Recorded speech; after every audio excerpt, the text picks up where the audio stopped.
Clean ಮಾಡತ್ರಿ sir. ಈಗ ನಾವು ಬಂದಾಗನೇ ಯಾಕೆ ಕ್ಲೀನ್ ಮಾಡ್ಬೇಕು? ನೀವು ಇಲ್ರಿ ಸರ್, ಒಂದ್ ವಾರ ಆತ್ರಿ ಆ ಮನುಷ್ಯ ಸಿಗಲ್ಲ. ಇವತ್ ಬಂದಿದ್ರಿ, ಮೋಟರ್ ಖರಾಬ್ ಆದ್ರಿ. ಈಗ ನೋಡ್ರಿ ಸ್ವಲ್ಪ ರಿಪೇರ್ ಮಾಡತ್ರಿ. ನಿಮ್ದೇನು ಗೊತ್ತಿಲ್ರಿ ಸರ್, ಬರತ್ತೀನಿ.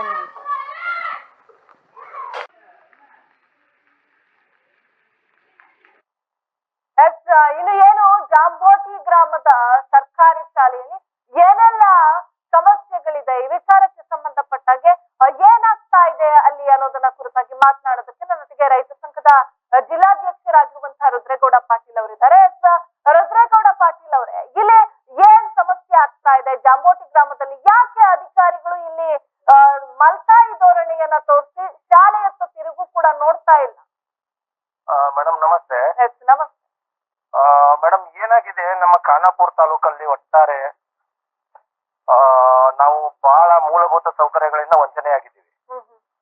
ಇದು ಖಾನಾಪುರ ತಾಲೂಕು ನಮ್ಗೆ ಗೋವಾಕ್ಕೆ ಸೇರಿದೆಯೋ ಅಥವಾ ಕರ್ನಾಟಕಕ್ಕೆ ಸೇರಿದೆಯೋ ಅನ್ನೋದೇ ಒಂದು ಮೊದಲಿನಿಂದ ಡೌಟ್. ಯಾಕಂದ್ರೆ ಇಲ್ಲಿ ಖಾನಾಪುರ ತಾಲೂಕಿಗೆ ಯಾವುದೇ ಸರ್ಕಾರ ಬಂದರೂ ಕೂಡ ಮಲ್ತಾಯಿ ಧೋರಣೆ ಮೊದಲಿನಿಂದ ಕೂಡ ಇದೆ. ಈಗ ಕ್ಷೇತ್ರದ MLA ಅವರು ಬಿಜೆಪಿ ಅವರಿದ್ದಾರೆ, ಮೇಲ್ಗಡೆ ಕಾಂಗ್ರೆಸ್ ಸರ್ಕಾರ. ಈ ತರ ಇಲ್ಲಿ ಮಲ್ತಾಯಿ ಧೋರಣೆ ಮೊದಲಿಂದ ಇದೆ. ಬಟ್ ಎಲ್ಲ ನಮ್ಮ ಆರೋಗ್ಯದ ಸ್ಥಿತಿಯಿಂದ ಇರ್ಬೋದು, ಮತ್ತ ಶಿಕ್ಷಣ ಇದರಿಂದ ಇರ್ಬೋದು, ಎಲ್ಲದರಲ್ಲೂ ಕೂಡ ಕುಂಠಿತ ಹೋಗ್ತಾ ಇದೆ. ಇದು ಶಿಕ್ಷಣದ ಪರವಾಗಿ ಬರ್ಬೇಕಂದ್ರೆ ನನ್ನದೇ ಸ್ವಂತ ಗ್ರಾಮ ಗುಂಡನಟ್ಟಿ ಅಂತ ಹೇಳಿ, ಕೆರವಾಡ ಗುಂಡನಟ್ಟಿ. ನಾನೇ ಈಗ SDMC ಚೇರ್ಮನ್ ಕೂಡ. ಅಲ್ಲಿ 7ನೇ ತರಗತಿವರೆಗೆ ನಮ್ಮಲ್ಲಿ ಕ್ಲಾಸ್ ಇದೆ. ಬಟ್ ಇವಾಗ 2020-21ರಲ್ಲಿ ಮಳೆಗಾಲ ಅತಿಯಾಗಿದ್ರಿಂದ 2 ಕೋಣೆಗಳು ನಮ್ಮಲ್ಲಿ ಬಿದ್ದೋದು. ತದನಂತರ ನಾನು ಈಗ ಇದ್ದಂತ MLA ಅವರಿಗೆ, ZP ಮತ್ತು ಜಿಲ್ಲಾ ಪಂಚಾಯತಿಗೆ, ತಾಲೂಕಾ ಪಂಚಾಯತಿಗೆ ನಮ್ಮ ಗ್ರಾಮದ ಗ್ರಾಮಸ್ಥರನ್ನ ಮತ್ತು ನಮ್ಮ ಸದಸ್ಯರನ್ನ ಕರ್ಕೊಂಡು ಹೋಗಿ ಮನವಿ ಕೂಡ ಕೊಟ್ವಿ.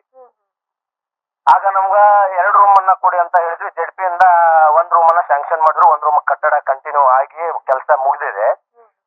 ಅವಾಗ BO ಮೇಡಮ್ ಅವ್ರಿಗೂ ಕೂಡ ನಾವು ಮನವಿಯನ್ನ ಕೊಟ್ಟು ನಮ್ಗೆ ಬಹಳ ತೊಂದರೆ ಇದೆ.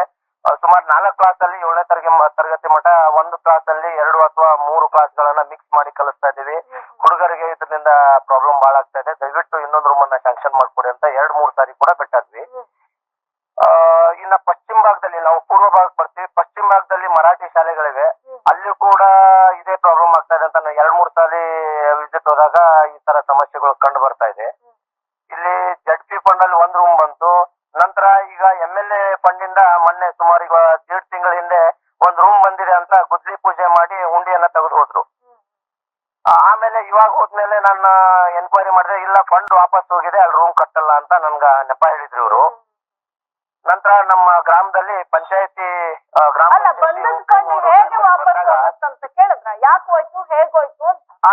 ಕೇಳಿದೀನಿ ಮೇಡಮ್. ಅದನ್ನ ಕೇಳಿದ್ದಕ್ಕೆ ಇವರು ಇಲ್ಲ ಗೌರ್ಮೆಂಟ್ ಇಂದ ಫಂಡ್ ಅನ್ನ ವಾಪಸ್ ತೆಗೆದುಕೊಂಡಿದ್ದಾರೆ, ಅದಕ್ಕೆ ಕಟ್ಟಕ್ಕಾಗಲ್ಲ ಅಂತ ನೆಪ ಹೇಳಿದ್ರು. ಡಾಕ್ಯುಮೆಂಟ್ ಕೊಟ್ರ ಅವರು ಅಂತ ಹೇಗೆ ಹೇಳ್ತಾರೆ? ಸುಮ್ಮನೆ ಬಂದು ಅವರು ಗುದ್ಲಿ ಪೂಜೆ ಮಾಡೋದೊಂದು ಕಡೆ ಆದ್ರೆ, ಅಲ್ಲ ಏನಿದು ನಾಮಕಾವಸ್ಥೆಗೆ ಮಾಡುವಂತ ಕೆಲಸಗಳ ಅಂತ? ಅವ್ರಿಗೆ ಡಾಕ್ಯುಮೆಂಟ್ ಬೇಕು, ಬಂದ್ರು ಗುದ್ಲಿ ಪೂಜೆ ಮಾಡಿದ್ರು, ಮತ್ ಫಂಡ್ ಹೋಯ್ತು ಅಂತ ಹೇಳಿದ್ರು. ಎಲ್ಲಿಗೆ ಹೋಗುತ್ತೆ ಫಂಡ್? ಸರ್ಕಾರ. ಸರಿ ಮೇಡಮ್, ಸರಿ. ಇವಾಗ ನಾನು ಅದನ್ನೇ ಕೇಳಿರೋದು. ಇವಾಗ ಪ್ರೆಸೆಂಟ್ಲಿ MLA ಅವರ ಪರವಾಗಿ ಏನು ಬಂದು ಗುದ್ಲಿ ಪೂಜೆ ಮಾಡಿದ್ರು, ಅವ್ರಿಗೆ ನಾನು ಅದೇ ಸವಾಲನ್ನ ಇಟ್ಟಿದ್ದೀನಿ. ಯಾವ ಕಾರಣಕ್ಕೆ ಅದು ಫಂಡ್ ಹೋಯ್ತು? ಈಗ ಫ್ರೀ ಗ್ಯಾರಂಟಿ ಇರೋದಕ್ಕೆ ಫಂಡ್ ಹೋಯ್ತು ಅಂತ ಒಬ್ರು ಕುಂಟು ನೆಪ ಹೇಳಿದ್ರು. ನಾನು ಹೇಳಿದೆ, ಇಲ್ಲಿ ಬನ್ನೂರ್ ಅಂತೇಳಿ ಒಬ್ರು PWD ಇಂಜಿನಿಯರ್ ಇದ್ರು, ಅವ್ರು ಕೂಡ ಆ ಟೈಮಲ್ಲಿ ಬಂದಿದ್ರು. ಅವ್ರಿಗೂ ನಾನು ಈ ತರ ಹೇಳಿದ್ದಕ್ಕೆ MLA ಅವ್ರಿಗೆ ಅವಾಗ ಖಡಕ್ ಆಗಿ ವಾರ್ನಿಂಗ್ ಮಾಡಿದ್ರು, ಯಾವ ಫಂಡ್ ಅಲ್ಲಿ ಏನ್ ಮಾಡ್ತಿರೋ ಗೊತ್ತಿಲ್ಲ, ಆ ರೂಮ್ ಅನ್ನ ಕಂಪ್ಲೀಟ್ ಮಾಡ್ಲೇಬೇಕು ಅಂತ. ಅದು ಏನೋ ಹಗರಣದಲ್ಲಿ ಅವ್ರು ಸಿಕ್ಕಾಕೊಂಡು ಬನ್ನೂರ್ ಅವ್ರು ಹೋದ್ರು. ಅವ್ರ ಜಗಕ್ಕೆ ಇನ್ನೊಬ್ರು ಬಂದ್ರು. ಅವ್ರು ಕೂಡ ನಾನು ಕೇಳಿದೆ ಮೇಡಮ್. ಮತ್ತೆ ಬನ್ನೂರ್ ಅವ್ರು ಇದ್ದಾಗ MLA ಅವರು ಖಡಕ್ ಆಗಿ ವಾರ್ನಿಂಗ್ ಕೊಟ್ಟು 2 ದಿವಸದಲ್ಲಿ ಆ ಕೆಲಸ ಪ್ರಾರಂಭ ಆಗ್ಬೇಕಂತ ಹೇಳಿ ಹೋಗಿದ್ರು. ಏನ್ ಸರ್ ಇನ್ನು ಮಟ್ಟ ನಮ್ದು ರೂಮ್ ಸ್ಟಾರ್ಟ್ ಆಗಿಲ್ಲ, ಯಾಕೆ ಅಂತ. ಸರ್ ನಾನಿವಾಗ ಹೊಸದಾಗಿ ಜಾಯ್ನ್ ಆಗಿದ್ದೀನಿ, ಅದ್ರ ಬಗ್ಗೆ ಐಡಿಯಾ ಇಲ್ಲ, ನಾನು ತಗೊಂಡ್ ನಿಮ್ಗೆ ರಿಟರ್ನ್ ಹೇಳ್ತೀನಿ ಅಂತ ಹೇಳ್ತಾರೆ ಮೇಡಮ್ ಅವರು. ಯಾಕೆ ಇಷ್ಟೊಂದೆಲ್ಲ ಅವರು ಈ ರೀತಿಯಾಗಿ ಮಾಡ್ತಾ ಇದ್ದಾರೆ ಅಂತ? ಫಂಡ್ ಬರೋದಂತೆ ಹೋಗೋದಂತೆ, ಅದು ಹೊಸದಾಗಿ ಬಂದ್ರು ಅಂದ್ರೂ ಕೂಡ ಅವ್ರಿಗೆ ಹಿಂದಿನ ಕೆಲಸಗಳು ಗೊತ್ತಿರೋದಿಲ್ವಾ ಮಾಡ್ಬೇಕು ಅನ್ನೋದು? ಮೇಡಮ್ ಅವರು ಸುಮ್ನೆ ನನ್ನ ಅಭಿಪ್ರಾಯ ಮೇಡಮ್, ಸುಮ್ನೆ ಅವರು ಏನೋ ನಾಮಕೆ ಅವಸ್ಥೆ ಒಂದು ನಾವಿಂತ ಕೆಲಸ ಮಾಡ್ತಾ ಇದೀವಿ ಅಂತ ತೋರ್ಸೋಕ್ಕಾಗಿ ಮಾಡ್ತಾ ಇದ್ದಾರೋ, ಏನು ಅಧಿಕಾರಿಗಳ ನಿರ್ಲಕ್ಷ್ಯ ಇದೆಯೋ, ಏನು ಇದರಲ್ಲಿ ಯಾವ್ದಾದ್ರು ರಾಜಕಾರಣಿಗಳ ಕೈವಾಡ ಇದೆಯೋ ಅನ್ನೋದೇ ನಮ್ಗೆ ಅರ್ಥ ಆಗ್ತಾ ಇಲ್ಲ ಮೇಡಮ್ ಈ ಕ್ಷೇತ್ರದಲ್ಲಿ. ಇನ್ನು ಜಾಂಬೋಟಿಯಲ್ಲಿ ಏನು ಇದಾಗ್ತಾ ಇದೆ, ಸಮಸ್ಯೆಗಳಾಗ್ತಾ ಇದೆ, ಈ ವಿಚಾರಕ್ಕೆ ನೀವ್ ಏನ್ ಹೇಳ್ತೀರಾ? ಮತ್ತೊಂದು ಕಡೆ ಶುದ್ಧವಾದಂತ ನೀರಿಲ್ಲ, ಶೌಚಾಲಯ ಸರಿ ಇಲ್ಲ, ಕಟ್ಟಡ ಸರಿ ಇಲ್ಲ, ಒಂದಲ್ಲ ಎರಡಲ್ಲ ಎಷ್ಟೊಂದು ಸಮಸ್ಯೆಗಳಿದೆ ಅಲ್ವಾ ಇಲ್ಲಿ? ಹೌದು ಮೇಡಮ್, ಇದಕ್ಕೆ ಸಂಬಂಧಪಟ್ಟಂತ ಕ್ಷೇತ್ರ ಶಿಕ್ಷಣಾಧಿಕಾರಿಗಳು ತದನಂತರ ಇದಕ್ಕೆ ಸಂಬಂಧಪಟ್ಟಂತ ಅಧಿಕಾರಿಗಳು ಮೇಲಿನ ಮೇಲೆ ಮೇಡಮ್ ಯಾವುದೇ ಸ್ಕೂಲ್ಗೂ ಕೂಡ ವಿಸಿಟ್ ಅನ್ನ ಮಾಡಲ್ಲ. ವಿಸಿಟ್ ಮಾಡಿ ಅಲ್ಲಿ ಕುಂದು ಕೊರತೆಗಳನ್ನ ಇವರು ರೈಟಿಂಗ್ ಮುಖಾಂತರ ತೆಗೆದುಕೊಂಡು ಬಂದು ಯಾವ ಸೆಕ್ಷನ್ಗೆ ಏನ್ ಮಾಡ್ಬೇಕು ಅನ್ನೋದನ್ನ ಇವ್ರು ಮಾಡ್ಬೇಕು ಮೇಡಮ್. ಅದು ನಮ್ ಕೆಲಸ ಅಲ್ಲ. ನಾವು ಹಲವಾರು ಬಾರಿ ನಮ್ಮ ಒಟ್ಟಾರೆ ಈ ಖಾನಾಪುರ ತಾಲೂಕಿನಲ್ಲಿ ಸರ್ಕಾರಿ ಶಾಲೆಗಳ ಬಗ್ಗೆ ಹಲವಾರು ಸಾರಿ ನಾವು ಧ್ವನಿ ಕೂಡ ಎತ್ತಿದ್ದೀವಿ.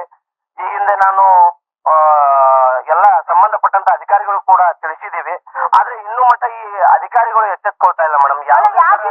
ಅದೇ ಎಚ್ಚೆತ್ಕೊಳ್ತಾ ಇಲ್ಲ ಅಧಿಕಾರಿಗಳು, ಅಧಿಕಾರಿಗಳು ಹೇಳ್ತಾನೆ ಇದ್ದಾರೆ ಎಲ್ಲರೂ ಕೂಡ. ಆದ್ರೆ ಯಾಕೆ ಎಚ್ಚೆತ್ಕೊಳ್ತಾ ಇಲ್ಲ, ಇಷ್ಟೊಂದು ಬೇಜವಾಬ್ದಾರಿತನ ಯಾಕೆ ಅಧಿಕಾರಿಗಳಿಗೆ ಅಂತ? ಯಾಕೆ ಸರ್ಕಾರಿ ಶಾಲೆ ಅಂದ್ರೆ ಇಷ್ಟೊಂದೆಲ್ಲ ಅವರು ಬೇಜವಾಬ್ದಾರಿತನವನ್ನ ತೋರಿಸ್ಬೋದಾ ಅಂತ? ಮೇಡಮ್, ನನ್ನ ಅನಿಸಿಕೆ, ನಾವು ಕೂಡ ಸರ್ಕಾರಿ ಶಾಲೆಯಲ್ಲಿ ಕಲ್ತಿರ್ಬೋದು, ನೀವು ಕೂಡ ಕಲ್ತಿರ್ಬೋದು. ಆವಾಗಿನ ಶಿಕ್ಷಣ ಗುಣಮಟ್ಟ ಹೇಗಿತ್ತಂದ್ರೆ ಮೇಡಮ್, ನಾವು ಶಾಲೆಗೆ ಹೋಗ್ಲಿಲ್ಲ ಅಂದ್ರೆ ಸ್ವತಃ ಪ್ರಿನ್ಸಿಪಾಲ್ ಬಂದು ನಮ್ಮನ್ನ ಮನೆಗೆ ಕರ್ಕೊಂಡ್ಬಂದು ಎತ್ತಾಕೊಂಡ್ ಬರ್ತಾ ಇದ್ರು ಮೇಡಮ್. ಆವಾಗಿನ ಶಿಕ್ಷಣ ಆ ತರ ಇತ್ತು. ಆವಾಗ ಶಾಲೆಯಲ್ಲಿ ಏನ್ ಶೂಸ್ ಫ್ರೀ ಇರ್ಲಿಲ್ಲ, ಊಟ ಫ್ರೀ ಇರ್ಲಿಲ್ಲ, ಬುಕ್ಸ್ ಫ್ರೀ ಇರ್ಲಿಲ್ಲ. ಬಟ್ ಇವಾಗ ಎಲ್ಲಾ ಇದ್ರೂ ಕೂಡ ಶಿಕ್ಷಣ ಗುಣಮಟ್ಟ ಕೆಳಗೆ ಆಗೋದು, ಕೆಳಮಟ್ಟಕ್ಕೆ ಹೋಗೋದಕ್ಕೆ ಕಾರಣನೇ ಈಗ ಈ ಅಧಿಕಾರಿಗಳು ಮೇಡಮ್. ಎಷ್ಟೆಲ್ಲ ಸವಲತ್ತುಗಳನ್ನ ಕೊಟ್ಟಿದೆ ಅಲ್ವಾ ಸರ್ಕಾರ? ಆದ್ರೂ ಕೂಡ ಎಷ್ಟೆಲ್ಲ ಸವಲತ್ತುಗಳನ್ನ ಕೊಟ್ಟಿದೆ, ಸರ್ಕಾರಿ ಶಾಲೆಯನ್ನ ಉಳಿಸಬೇಕು ಅಂತ ಎಷ್ಟೆಲ್ಲ ಸೌಲಭ್ಯಗಳನ್ನ ಕೊಟ್ಟಿದೆ. ಮಕ್ಕಳನ್ನ ಸರ್ಕಾರಿ ಶಾಲೆಗೆ ಸೇರಿಸಬೇಕು ಅಂತ ಸರ್ಕಾರ ಜಾಗೃತಿಯನ್ನ ಮೂಡಿಸುತ್ತೆ, ಪೋಷಕರಿಗೆ ಹೇಳುತ್ತೆ, ಬಿಸಿ ಊಟ ವ್ಯವಸ್ಥೆ ಎಲ್ಲ ಕೊಟ್ಟಿದೆ. ಆದ್ರೂ ಕೂಡ ಇಲ್ಲಿ ಕಟ್ಟಡ ವ್ಯವಸ್ಥೆನೇ ಸರಿಯಾಗಿಲ್ಲ. ಏನೋ ಹೆಚ್ಚು ಕಮ್ಮಿ ಆದ್ರೆ ಯಾರು ಹೊಣೆ ಆಗ್ತಾರೆ ಅಲ್ವಾ? ಹೇಗೆ ಪೋಷಕರು ಕೂಡ ಕಳಿಸ್ತಾರೆ ಅಲ್ವಾ? ಅಂತ ಯಾವ ಧೈರ್ಯದ ಮೇಲೆ ಪೋಷಕರು ಕಳಿಸ್ತಾರೆ ಅಲ್ವಾ? ಹೌದು ಮೇಡಮ್. ಸರಿ, ಇವಾಗ ನೀವು ಜಾಂಬೋಟಿದ್ ಹೇಳಿದ್ರೆ ಮೇಡಮ್, ಜಾಂಬೋಟಿಯಲ್ಲಿ ಕಲುಷಿತ ನೀರನ್ನ ಕುಡಿದು, ಇವಾಗ ಮೊದ್ಲೇ ರೇನ್ ಸೀಸನ್, ಇವಾಗ ಕಲುಷಿತ ನೀರನ್ನ ಕುಡಿದ್ರೆ ಮಕ್ಕಳೆಲ್ಲ ಜ್ವರ ಬಂತು, ನೆಗಡಿ ಬಂತು ಅಂತ ಪ್ರಾಬ್ಲಮ್ ಆಗುತ್ತೆ. ಮತ್ತೆ ಕಟ್ಟಡ ಕೂಡ ಅರ್ಧ ಆಗಿದಾವಂದ್ರೆ ಅಲ್ಲಿ ಎಲ್ಲಿ ಕೂಡ್ಸೋದು? ಇವಾಗ ನಮ್ ಸ್ಕೂಲಲ್ಲೇ ಹೇಳ್ತಲ್ಲ ಮೇಡಮ್, 3 ರಿಂದ 4 ಕ್ಲಾಸನ್ನ ನಾವು ಒಂದೇ ಕ್ಲಾಸಲ್ಲಿ ಹಾಕಿ ಕಲ್ತ್ರೆ ಈಗ ಒಂದನೇ ತರಗತಿ ಹುಡುಗನಿಗೆ ಕಲಿಸುವಂತ ಲೆವೆಲ್ ಅನ್ನ ಇವಾಗ ನಾವು 4ನೇ ತರಗತಿ ಹುಡುಗನಿಗೆ ಹೇಳಿದ್ರೆ ಸರಿ ಆಗತ್ತಾ ಮೇಡಮ್? ಹೌದು. ಇಂಥ ಸಮಸ್ಯೆಗಳು ಬಹಳ ಇದೆ ಮೇಡಮ್. ಈ ಕ್ಷೇತ್ರದ ಶಿಕ್ಷಣಾಧಿಕಾರಿಗಳು, ಸಂಬಂಧಪಟ್ಟಂತ ಅಧಿಕಾರಿಗಳೆಲ್ಲ ಸೇರಿ ಆದಷ್ಟು ನಮ್ಮ ಕ್ಷೇತ್ರದ ಎಲ್ಲಾ ಶಾಲೆಗಳಿಗೆ ಸುತ್ತಾಡಿ ಅಲ್ಲಿ ಏನು ಕುಂದ ಕೊರತೆಗಳಿದಾನೆ ಅದನ್ನೆಲ್ಲ ಬಗೆಹರಿಸಬೇಕಂತ ನಿಮ್ಮ ವಾಹಿನಿ ಮೂಲಕ ಹೇಳ್ತಾ ಇದ್ದೀನಿ. ನಂತರ ಇದೇ ರೀತಿ ಆದ್ರೆ ನಾನು ಕೂಡ ಬೆಳಗಾವಿ ಜಿಲ್ಲಾಧ್ಯಕ್ಷ ಇದ್ದೀನಿ. ನನ್ನ ಸಂಘಟನೆಯನ್ನು ಎಲ್ಲಾ ತೆಗೆದುಕೊಂಡು ನಾನು ಇವ್ರ ವಿರುದ್ಧ ಅತಿ ಉಗ್ರವಾದ ಹೋರಾಟವನ್ನ ಮಾಡ್ತೇನೆ ಅಂತ ನಿಮ್ಮ ವಾಹಿನಿ ಮೂಲಕ ಅವರಿಗೆ ತಿಳಿಸ್ತಾ ಇದ್ದೀನಿ ಮೇಡಮ್. ಧನ್ಯವಾದಗಳು ರುದ್ರೇಗೌಡ ಪಾಟೀಲ್ ಅವರೇ, ಇಷ್ಟೊತ್ತು ನ್ಯೂಸ್ ಜೊತೆಗೆ ಮಾತನಾಡಿದ್ದಕ್ಕೆ. ಶ್ರೀಕಂಠೇಶ್ವರ ಸ್ವಾಮಿ ಗಿರಿಜಾ ಕಲ್ಯಾಣ ಮಹೋತ್ಸವ 2024 ಕಾರ್ಯಕ್ರಮದ ವಿವರ. ನಂಜನಗೂಡಿನ ಶ್ರೀ ಶ್ರೀಕಂಠೇಶ್ವರ ಸ್ವಾಮಿ ದೇವಾಲಯದ 2024ನೇ ಸಾಲಿನ ಶ್ರೀ ಗಿರಿಜಾ ಕಲ್ಯಾಣ ಮಹೋತ್ಸವ ದಿನಾಂಕ 9/7/2024 ರಿಂದ 16/7/2024 ಜರುಗಲಿದೆ. ದಿನಾಂಕ 10/7/2024 ಸಂಜೆ 7:15 ರಿಂದ 7:45 ಕಾಶಿ ಯಾತ್ರೆ ಮತ್ತು ದಾರಾ ಮಹೋತ್ಸವ. ದಿನಾಂಕ 14 ರಿಂದ 16 ಸಂಜೆ 7 ಗಂಟೆಗೆ ಕಪಿಲಾ ನದಿ ತೀರದಲ್ಲಿ ತೆಪ್ಪೋತ್ಸವ ನಡೆಯಲಿದೆ. ಗಿರಿಜಾ ಕಲ್ಯಾಣ ಮಹೋತ್ಸವಕ್ಕೆ ತಾವುಗಳು ಕುಟುಂಬ ಸಮೇತರಾಗಿ ಆಗಮಿಸಿ ಶ್ರೀಕಂಠೇಶ್ವರ ಸ್ವಾಮಿಯವರ ಕೃಪೆಗೆ ಪಾತ್ರರಾಗಬೇಕೆಂದು ದೇವಾಲಯದ ಆಡಳಿತ ಮಂಡಳಿ ತಿಳಿಸಿದೆ. ಶುಭ ಕೋರುವವರು ಶ್ರೀಕಂಠೇಶ್ವರ ಸ್ವಾಮಿ ದೇವಾಲಯ ಆಡಳಿತ ವರ್ಗ ಸರ್ವರಿಗೂ ಆಧಾರದ ಸ್ವಾಗತ.